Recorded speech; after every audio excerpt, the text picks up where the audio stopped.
Hello, everyone. Welcome to the Newsbrowse News broadcast. Global News reports that Ukrainian President Volodymyr Zelenskyy has announced that his country is initiating preparations for a military drone deal with Canada. This move follows similar agreements already underway with 20 other nations, as Ukraine seeks to leverage its advanced drone technology, refined since Russia's full-scale invasion 4 years ago. The broader goal for Ukraine is to sign export deals for its drone technology and establish joint ventures for drone manufacturing with international partners.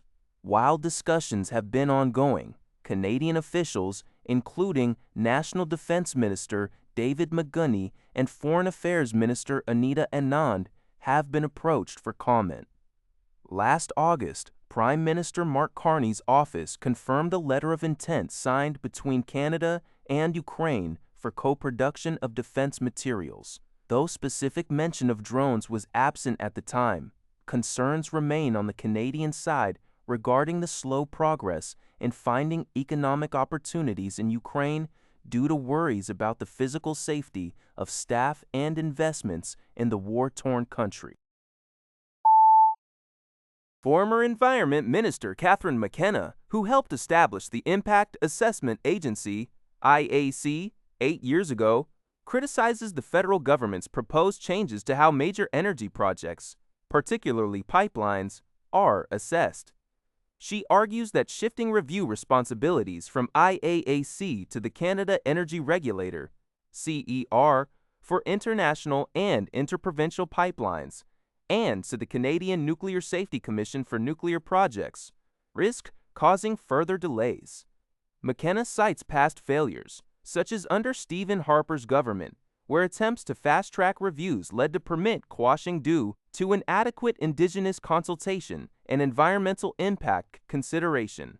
She warns these new changes could erode public trust, spark protests, and result in lawsuits, ultimately slowing project development. While the government, under Prime Minister Mark Carney, justifies the move by stating industry concerns over IAC's slow and repetitive processes, Green Party leader Elizabeth May echoes McKenna's concerns. Jay Kosla of the Public Policy Forum, however, suggests success hinges on effective management and expertise.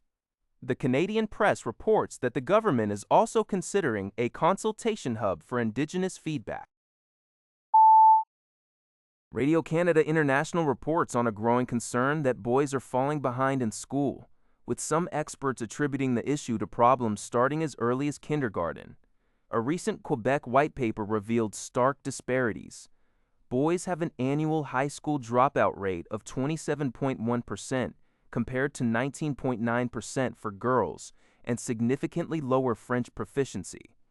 They are also more likely to be diagnosed with learning disabilities and less likely to enter prestigious academic programs. Economist Catherine Hake describes this as a systemic failure, impacting mental health, future job prospects, and the economy across Canada and globally. Despite widespread reporting on this boy crisis, there's a reluctance to address it directly due to concerns about existing inequalities for women. Experts suggest traditional school settings may not suit typical boy behaviors, such as needing more movement and higher energy activities. Educator Matthew Morris highlights boys' vulnerability to online spaces like the manosphere if they feel disengaged from school. He advocates for emphasizing a wider range of skills, and Hake calls for expanded physical education, arguing that supporting struggling boys benefits everyone and doesn't hinder girls' progress. Global News reports that Canadian Foreign Affairs Minister Anita Anand has embarked on a trip to the Persian Gulf, aiming to fortify Canada's defense, security, and economic ties with key regional partners Oman and Qatar.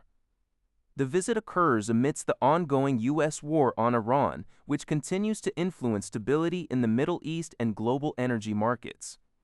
Anand is scheduled to engage with her Omani counterpart to explore potential defense and economic cooperation before proceeding to Qatar to further trade, investment, and security relationships. Both Oman and Qatar have played significant roles in mediating peace efforts in the region, including between the U.S. and Iran and Israel and Hamas. Anand emphasized that her visit aims to attract investment from Gulf nations while demonstrating solidarity with them following recent strikes by Iran. Concurrently, Defense Minister David Magunty is also in Qatar and the United Arab Emirates this week, focusing on Canada's role in regional security dialogues. CTV News reports that the Legionnaires' disease outbreak in southeastern Toronto has grown to 12 confirmed cases. Toronto Public Health, TPH, stated that these cases are locally clustered and appear linked by similar timing and location of onset. While 2 of the 3 newly reported cases were already known to TPH, the increase reflects additional information gathered during the ongoing investigation. Authorities have inspected potential exposure sites and collected samples, though no specific source has been identified yet. TPH assures the public that the overall risk remains low. Legionnaires' disease, a form of pneumonia caused by Legionella bacteria found in water sources, spreads via inhalation of contaminated water droplets, not human-to-human contact. Hamilton also reported 13 cases last week. In 2025, Ontario saw 354 cases and 26 deaths, with peaks usually occurring in summer. That's all for this video. Thank you for watching. See you in the next video.